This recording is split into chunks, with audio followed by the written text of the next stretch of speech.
Hi everyone, I'm Dr. Simpson. Hello, nice to meet you all.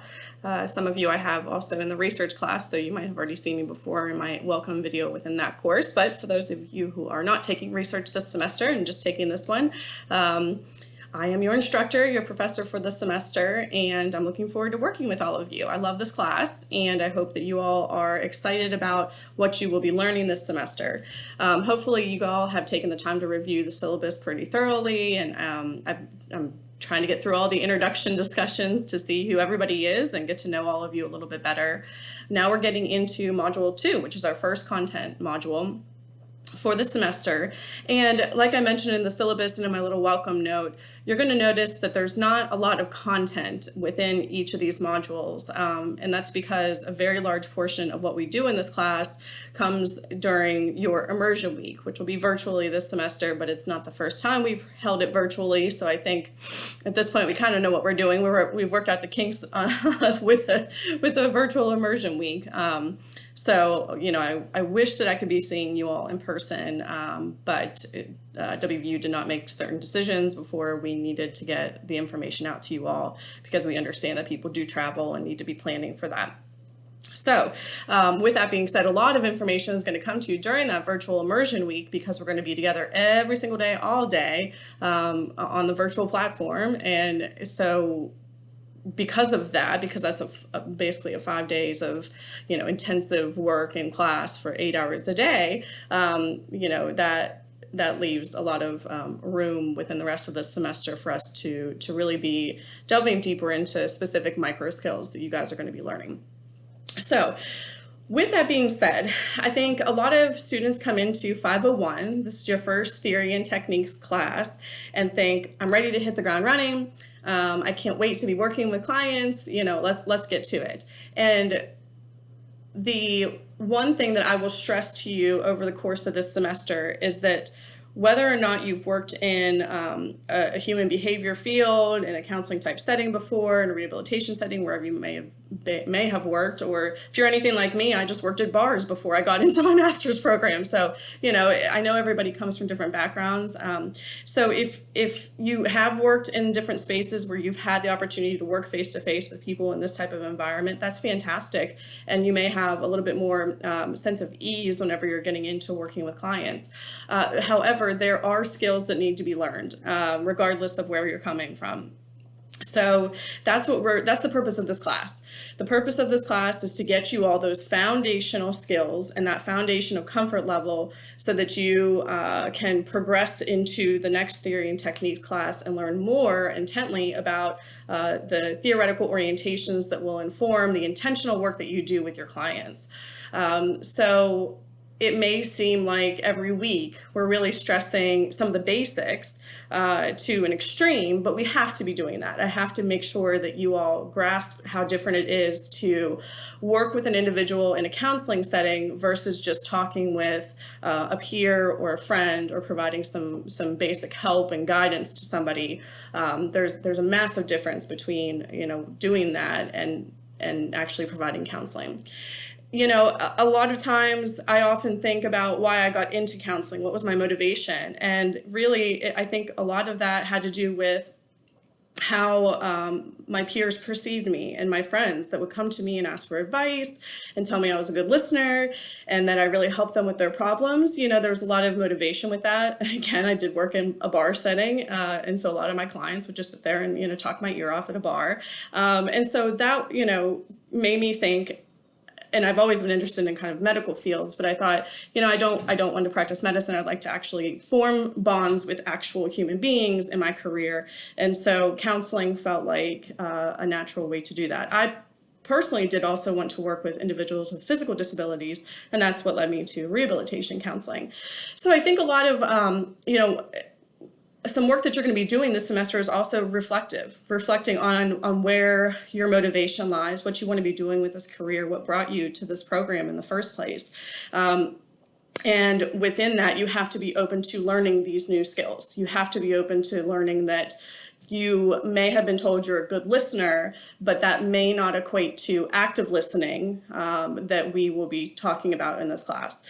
You may have been told that you can provide good advice to people, but that does not equate necessarily to effective reflections and summarizations and paraphrasing and open-ended questions and those types of skills that you will be, again, learning in this class. Another big portion of this class, obviously, is my observation of your skills. And I do like to mention to students early on, and I will continue to do this, I understand this is your first class in theory and techniques of counseling. And so by no means am I expecting to see Carl Rogers, sitting across the table from a mock client in a video. So I understand that you all are green to the profession of counseling and the skills that you're going to be working on in this class. With that being said, I want you to be open to the critiques and the feedback that is given by myself and your peers when it comes to the immersion week. And my biggest thing is growth. I like to see growth from you this semester. I want to see that you're taking the information in, that you're taking the feedback to heart whenever I provide it, after you provide those baseline videos, and that you are really trying, your best to continue to modify the techniques that you're using in a way that reflects how it might be in an actual counseling relationship. So I'm going to go through the slides relatively quickly here. So there are three major terms that the authors introduce early on, okay? And so today we're going to be really focusing on interviewing. In this module, we're going to be focusing on interviewing. Of course, they talk about counseling and then psychotherapy, and there's an intersection between all three of those. With interviewing, again, that's the baseline. You have to know how to effectively interview because that's the first step in counseling. And most often, clients are told right when they make an appointment that first session that they're going to be coming to with their counselor is not going to be sitting down and getting really deep into, childhood trauma necessarily. It's going to be an interview. A counselor has to be provided with the who, what, where, when, and why of their client's background. Without doing that, not only are you providing a disservice to the client because you're not really getting to know who they are, but you're really not practicing ethically because then you're providing some type of clinical feedback to a person without doing your due diligence. You're not gathering that necessary information that you have to, and all of that comes through the interview. It's important to let clients know that there's a difference between interviewing during that first session and doing the intake and what counseling will look like as they move forward and progress through their work with you. So you have to develop skills as an interviewer because that's where that relationship is going to be established. Some of you may have sought out counseling before in the past, and maybe you were, not able to get a good counselor. There are bad counselors out there. There are ineffective counselors. Sometimes personalities just don't click. And that's part of the process too, is understanding that sometimes you may not click with a client and they may not want to come back and see you after the first time. But what we try to do is develop these interviewing skills so that you have your best shot out of the gate, right, in forming that relationship with your client. First impressions mean a lot when it comes to counseling. So you have to understand the jargon. You have to understand what makes a good interview, what makes a bad interview, and understand that that's that foundation and basis for developing that relationship further on. Now, a lot of places will have somebody specifically there doing an intake, and that's fine. That's something that you all might be doing when you get into your clinical experiences, is starting out doing the intakes for the counselors that are working. Even when that happens, even when an intake is done by another individual, or if a client fills out a ton of information online, you're still going to be using that first session to review that information because you as the counselor need to have, again, that understanding of where your client is coming from. Clients don't come to us, generally speaking, because everything's going perfectly in their lives. And, we have a tendency whenever we're doing mock counseling sessions to be easy on each other, be easy on our peers. We don't want to make it too difficult for them because then they might make it too difficult for us and you're being, evaluated throughout the process. But the reality is that when clients come to see us, they're not often in a good place in their life. Something is going on. There's some stressor for every client. There's some issue that's underlying, what their presenting problem is. It may be that they're, not able to be employed. Maybe they just lost their job. Maybe they're getting a divorce. Maybe they have lost custody of their children. Maybe they're mandated to come see you and they really don't want to be there.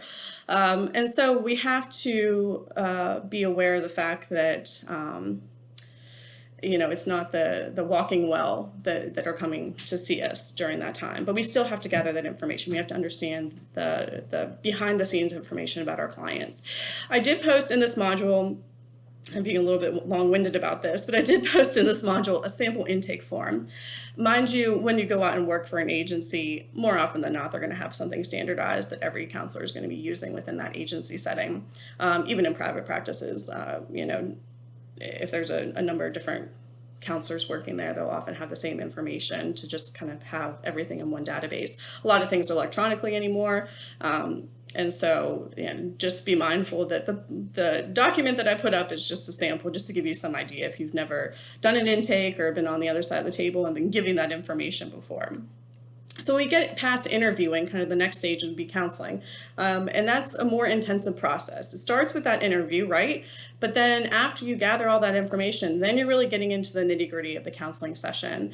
Counseling is not just talk therapy. It is not you sitting there without intention, without any goals for your client, just listening. Even when you think about different theoretical orientations like person-centered counseling, where the clinician, the counselor is allowing the individual to talk freely and openly, there's still intention and goal that comes within that. So there's an array of theories that we will touch on this semester, but get more in depth with in 606. There's an array of theories that provide counselors with a foundation of what that counseling session might look like, what those sessions might look like, how long they might go, different techniques that are used within each theoretical orientation. And so because of that, because there are these theories, these foundational areas of knowledge in counseling, and those are really the evidence-based practices. And so we think of counseling as both a science and an art. The science being the evidence-based side of it, that theories have been tested out, techniques have been, tried on an array of clients and, narrowed down to figure out which is the most effective to use with different groups of individuals. The art comes into the relationship building. The art comes into knowing what feels right for you as a counselor in terms of finding a theory that matches, your beliefs and your way of talking with people. The art comes in building the relationships. The art comes in reading different cues, verbals and nonverbal behaviors from your clients. That's where the art comes in. Those are the things that, as hard as I try, I might not be able to teach you. As hard as I try to get students to understand the difference between empathy and sympathy, if somebody really cannot develop empathy, then, that there's only so much that I can do on the other side of the computer. But so that's where the art piece of it comes. Psychotherapy. Historically has been the practice of psychotherapists. These are licensed individuals, trained individuals in psychotherapy. It's not something that is short-term, it's very long-term. Typically, we're thinking Freud here when we're thinking about psychotherapy, but there's other counseling theories that pull from a lot of those foundational elements of psychoanalysis. It's not practical in all situations or employment settings. So we often, we'll use that term kind of loosely. We're providing psychotherapy, right? But we're not. and so you would not be providing psychotherapy unless you've, graduated, been licensed, and received additional training in psychotherapy. So, it's definitely more in depth. It's not just limited to psychiatrists, certainly, but clinical psychologists, again, those with additional training. So in terms of statistics, I'm not going to completely reiterate everything the book has taught you this week, but a lot of clients don't return after the first session. There's a myriad of different reasons for that.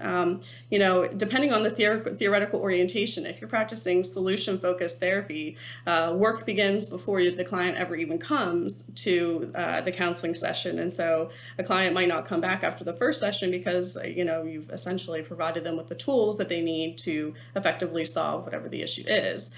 About half of clients finish up in about 4 sessions. So, and I think that really speaks to the effectiveness. Once you have that relationship that is built, you can work, and you have the theory in your back pocket, right? You're using theory, you're using techniques, and you're creating a space for that client to grow and work on themselves.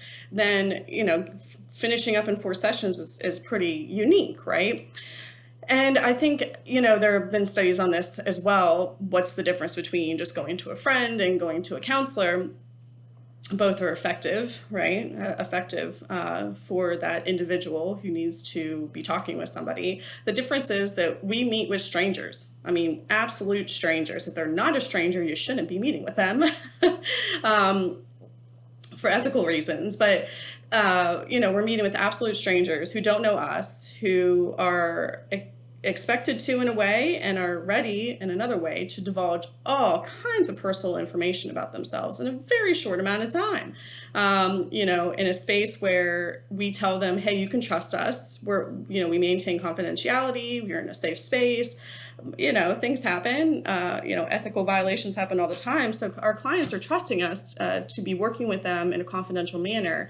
And so it's different than just a friendship, right? It's different because we are trained in these evidence-based practices so that we can form relationships and we can provide a safe space and we can practice ethically so that our clients can be helped, in the shortest amount of time possible, depending on what their needs are. Of course, there's a lot of dropout rates among younger clients and minorities. The textbook talks about cultural intentionality, and so that's going to be a focus of our studies throughout the semester and really throughout your program, where you are going to be reviewing your own biases, your own prejudices, your own background, your own beliefs, and how all of that can shape your view of different client populations. So, I kind of already went into is it worth it? Is counseling worth it? Of course it is. And I think we've seen, more recently, an understanding of the benefits of attending to our mental health.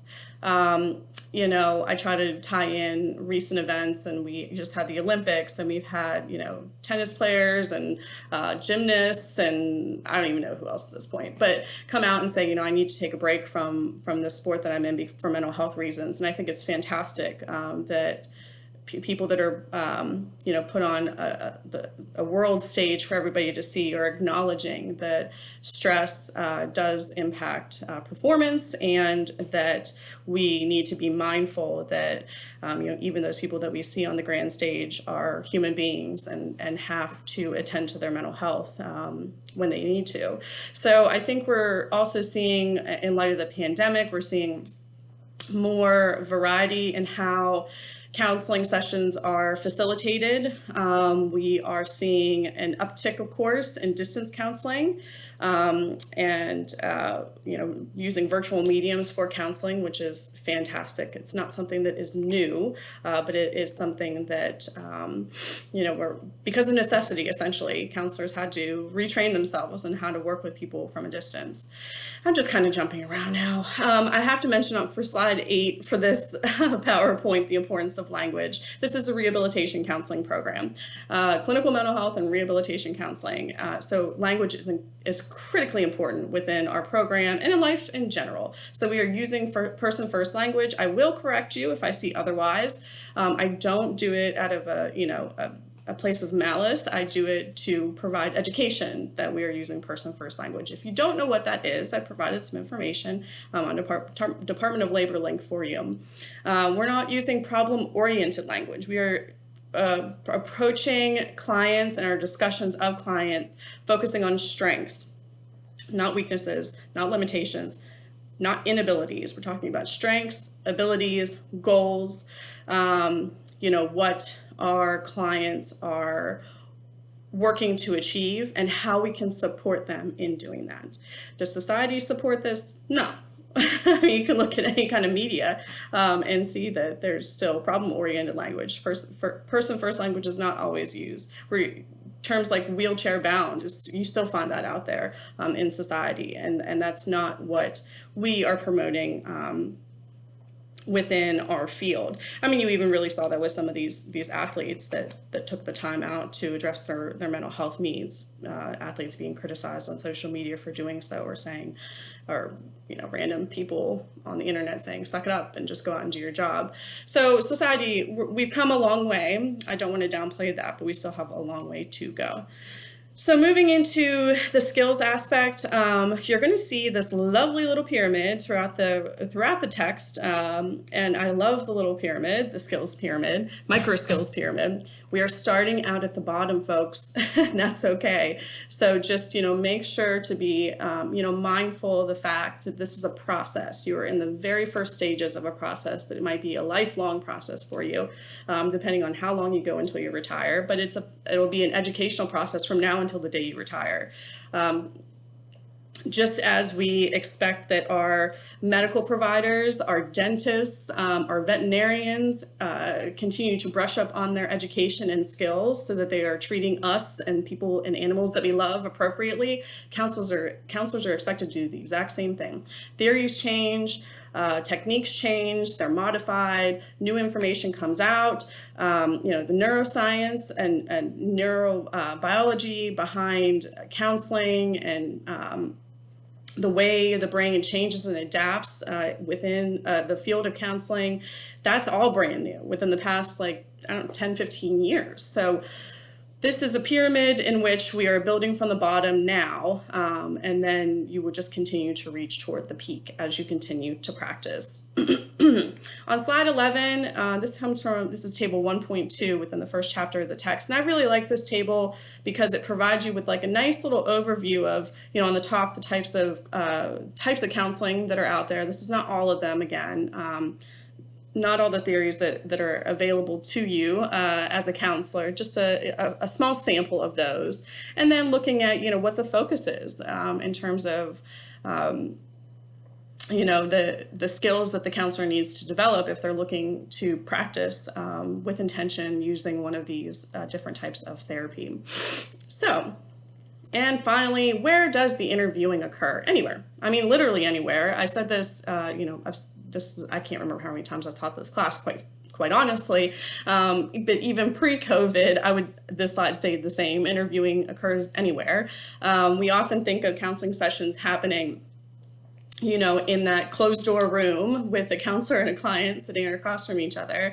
But wow, have we changed our understanding of where interviewing and counseling can take place. I've got students now that are doing practicum and internship that are in home-based facilities. So they're going out into people's homes.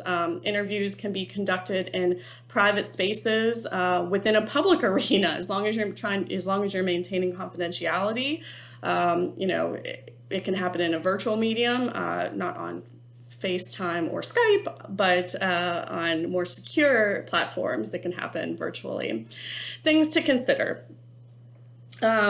When it comes to physical decor, you'll have an office space. You might have a cubicle. That's fine too. You might work from your home office, whatever it might be. But you have to be mindful of your physical decor because you'll have clients from all walks of life that come and see you. Whether that's displaying, your religious beliefs, your political beliefs, what random hobbies you like. I don't know. Maybe you like posters that have cats on them. I don't know, but you want to make sure that you're not providing a distracting space for your clients. It's something that's got to be neutral, if you will. Do all of that stuff at home and in your personal life. Put cat figurines everywhere throughout your house, but just not necessarily in the office. Not that I have anything against cats. Cats are fine. And then you may need to consider ADA and accommodations. ADA being the Americans with Disabilities Act. And so if you're working for an agency, depending on the size, and quite frankly, even if you're working in private practice, you should be mindful of the Americans with Disabilities Act. But providing access to the space itself, whether it be the entrance, the space within your office, access to restroom facilities, being able to modify documents if needed, if you're working with somebody who has a vision impairment, being knowledgeable about where to find sign language interpreters if you need to. So there's physical decor, and then there's also accessibility, because by and large, individuals with disabilities are vastly underserved when it comes to mental health counseling. Be careful of technology. I will be that like mother figure that tells you to stop doing certain things on social media. You know, I will constantly harp on that. So if you have not gone through your social media profiles yet, I would encourage you to do that. Start doing that now. Take down the pictures of you, having a good time on during summer break. Take down pictures of you, celebrating a bachelor party in Vegas. Make sure that your privacy settings are adequate enough so that a client can't find you, because they will attempt to find you. Know that I will not friend you on Facebook or any other social media platform until you are no longer my student. So, there are ethical concerns that come along with technology use and social media presence, being careful about what you post. There have been situations where counselors have posted certain things on social media that are basically advice giving, and that's inappropriate in terms of our ethical standards. And so you have to be mindful about where you're coming from on those social media platforms. So that's my little soapbox about social media for the day. But you'll hear me talk about it again. I'm quite positive of that. So with that, I will leave you all to your reading. We've got a short little discussion board this week where I just want you to reflect on the chapter, what you learned, how it relates to you. You all are doing a good job providing responses to each other, so keep it up. I know that comes easier at the beginning of the semester than the end as we go along. If you have any questions, of course, let me know or send a message through your course or on eCampus. And with that being said, you'll probably see me next week. I do like to record these videos in this class regularly, so it's not the last time you'll be seeing me. All right, have a good day, everybody.